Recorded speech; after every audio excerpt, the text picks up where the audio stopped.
I have the schema.org vocabulary loaded here with over 2300 types and properties available. The starting point in this demonstration is the web page type. The number in the circle is the number of related types or properties. We can use the filters on the left to adjust the expansion. The filter options reflect the data model of schema.org. Notice the number in the circle changing based on the selection of filters. Double-clicking on the web page type adds related objects to the screen. There are a number of types added: supertype creative work and many web page subtypes and properties. Double-clicking on the properties adds their related objects. Notice different types of relationships. The property of and the property type relationships correspond to domain and range links from the schema.org data model based on RDF. Expanding real estate type adds all its related properties. Expanding of reviewed by property adds the property types organization and person. Expanding of speakable property reveals that it is linked with two types and it is also a property of article type. I can also remove any items from the screen, expand all objects of the same type, or focus on a particular item to start a new visualization.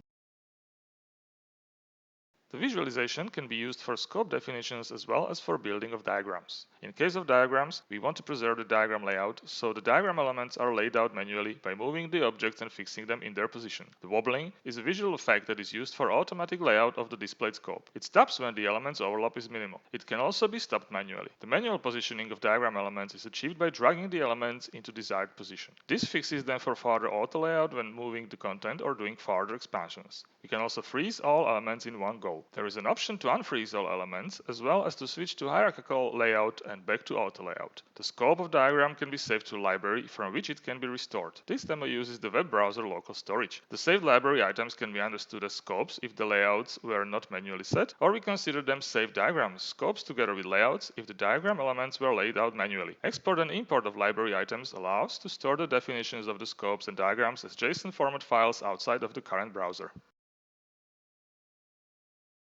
Searching for a piece of text in the model can serve as an entry point for the model exploration or definition of scopes and diagrams. From the list with the search results, we can either start a new visualization or add to an existing one. There are three types of search: all keyword, full phrase, and semantic similarity search based on the semantic similarity between names and descriptions and the search text. Let's look for the word game. The all keyword search returns model elements where the searched word is in the name or description. Using the filters, we can focus on particular item type in the search result, either property or type. Full phrase search returns more elements as the exact text equal to game is found in many names and descriptions. Let's try to look for two-bedroom flat. Nothing is found using the all keywords nor full phrase search. However, using the semantic similarity search, we can see apartment and apartment complex in the search result. Another example is searching for Zeppelin. Using all keywords or full phrase does not return anything, but the semantic similarity search returns relevant items such as vessel as well as many music-related elements.